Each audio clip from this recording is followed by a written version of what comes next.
में पढ़ने जाता है।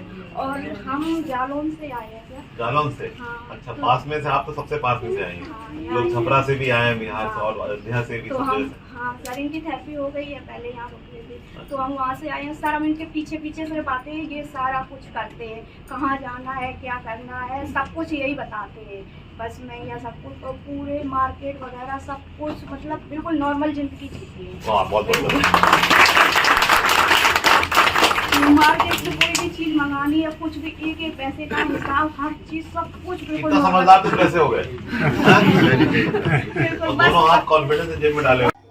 राष्ट्रीय मूक बधिर नियंत्रण कार्यक्रम के अंतर्गत विश्व श्रवण दिवस के अवसर पर डफरिन चिकित्सालय में किया गया कार्यशाला का आयोजन।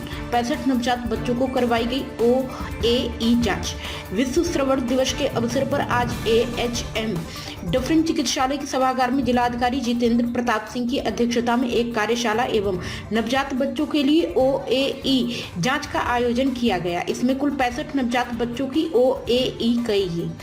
कार्यक्रम में जिला अधिकारी ने संबोधित करते हुए कहा कि बच्चों के जन्म के तुरंत बाद उनके सुनने की क्षमता का ऑक्सोस्टिक एमिशन टेस्टिंग करा लेना चाहिए। यदि जन्म के 1 साल के अंदर बच्चों की सुनने की क्षमता में कमी हो जा सके तो साइंस तकनीकी द्वारा उसका इलाज संभव है। अगर हम ऐसा नहीं करते हैं तो बच्चों को बोलने सुनने के साथ साथ बोलने की भी समस्या हो सकती है। इसके लिए सरकार राष्ट्रीय बधिरता एवं रोकथाम कार्यक्रम संचालित कर रही है, जिसमें आर्थिक क्षमता विहीन परिवार के बच्चों को बेहतर चिकित्सकों के द्वारा अत्याधुनिक तकनीक से इलाज किया जा रहा है। अभी स्कूल गोइंग में नहीं है। आप पढ़ रहे हैं किस क्लास में? स्कूल जाते हो? अभी स्कूल नहीं जा रहे हैं। कितनी उम्र है आपकी? कितने साल के हो गए? इनकी माता पिता हैं? ये कितनी उम्र है? 6 साल है। स्कूल में अभी इनको नहीं कराया है? क्या कारण है? क्योंकि हम लोग गांव से हैं। हाँ, तो गांव में जो प्राइवेट स्कूल है उसमें तो डाल ही सकते हैं। तो अभी थेरेपी यहाँ करा रहे हैं। यहाँ पे वो है ना, और 2 बच्चे को लेके आए तो वो नहीं बन रहा है, इनकम नहीं बन रहा है, बच्चे को पढ़ा भी सकते हैं। इनकम सर्टिफिकेट नहीं बन रहा है। यहाँ का खर्चा भी हम दे सकते हैं। खर्चा तो है नहीं इसमें, क्या समझाओ जरा, फिर से ध्यान बढ़ गया, समझाओ मुझे। जिलाधिकारी द्वारा प्रत्येक माता पिता से अनुरोध किया गया है कि वे अपने नवजात बच्चों के OAE जांच अवश्य कराएं, जिससे उनके बच्चों को भविष्य में किसी प्रकार की श्रवण संबंधित समस्या ना हो। जिला अधिकारी द्वारा निर्देशित करते हुए यह भी कहा गया कि जल्द से जल्द AHM एवं डफरिन चिकित्सालय, काशीराम सिंह चिकित्सालय एवं KPM चिकित्सालय में भी आए जाँच शुरू की जाए।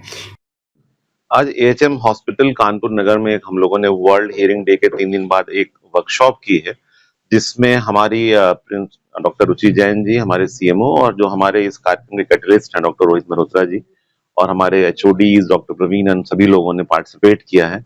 तो एक बहुत सिंपल सी बात यह है कि जो अगर बच्चों का जन्म होने के बाद में उनके सुनने की क्षमता का अगर हम परीक्षण कर लें कि बच्चे सुन पा रहे हैं कि नहीं सुन पा रहे हैं, और अगर 1 साल के अंदर ये बात पकड़ जाए तो साइंस में ये अवेलेबल है कि कॉक्लियर इम्प्लांट लगाकर उस बच्चे को जिंदगी भर के लिए सुविधा मिल सकती है कि वो सुन पाएगा, और जब सुन पाएगा तो फिर वो बोल अपने आप पाएगा।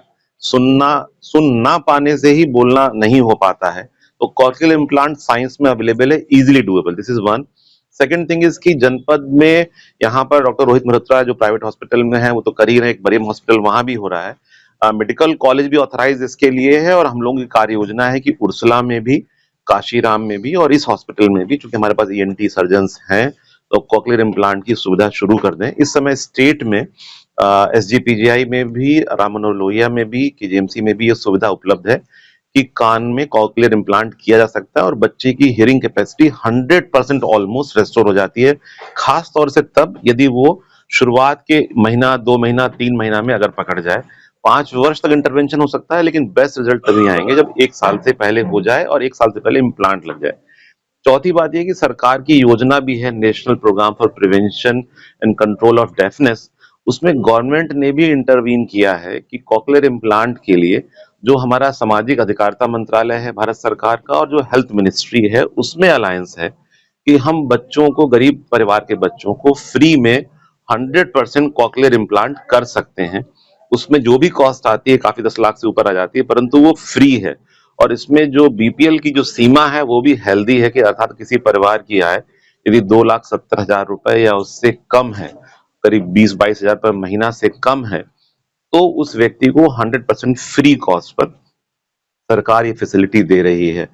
तो साइंस में डुएबल है, बच्चे 100% रेस्टोर हो सकते हैं, गवर्नमेंट की स्कीम्स हैं, गवर्नमेंट के हॉस्पिटल्स में अवेलेबल है, प्राइवेट सेक्टर के प्लेयर्स हमें हेल्प कर रहे हैं, जो एनजीओज हैं, रोटरी क्लब हो सकता है, वो हमें हैंड होल्डिंग में इसमें हेल्प कर सकते हैं। तो मुझे ऐसा लगता है Kanpur can be a champion of the cochlear implant issues. We have great doctors, great facilities which we need to scale up, to motivate and also to guide also, कि इसको सभी पेरेंट्स आइडेंटिफाई जरूर कर लें, क्योंकि बच्चे को सुनने की प्रॉब्लम यदि हो रही है तो कल वो बोल भी नहीं पाएगा। यदि आपने शुरुआत के महीना, 2 महीना, 3 महीना में ये परीक्षण करा लिया गवर्नमेंट सिस्टम से या प्राइवेट सिस्टम से और आपने इंटरवीन कर लिया, तो आपका बच्चा जिंदगी भर के लिए सुनने योग्य हो जाएगा और बोलने योग्य हो जाएगा। जो फाइनल बात ये है कि जो डॉक्टर्स ने मुझे ब्रीफ किया है कि जो इसमें इम्प्लांट है वो लाइफ लॉन्ग है। अगर एक बार आपने इम्प्लांट लगा लिया तो फिर वही इम्प्लांट आपका लाइफ में चूंकि जिंदगी भर काम आता है, बिकॉज कान के अंदर की जो स्ट्रक्चर्स हैं, उसकी जो मेन पार्ट्स हैं, उसमें अलग से ग्रोथ नहीं होती है, तो वो सफिशिएंट होता है for life long. So we will try कि Kanpur should be the champion of this cause and we have great doctors here also to champion this cause. CMO साहब को मैं कहूंगा लीड करें इस कैंपेन को, जो हमारे उर्सुला के डायरेक्टर डॉक्टर अग्रवाल साहब हैं, डॉक्टर रुचि जैन जी हैं, हमारे सीएमएस है, और डॉक्टर मोहित्रा साहब का भी धन्यवाद। प्राइम संदेश न्यूज से शकील अहमद की विशेष रिपोर्ट।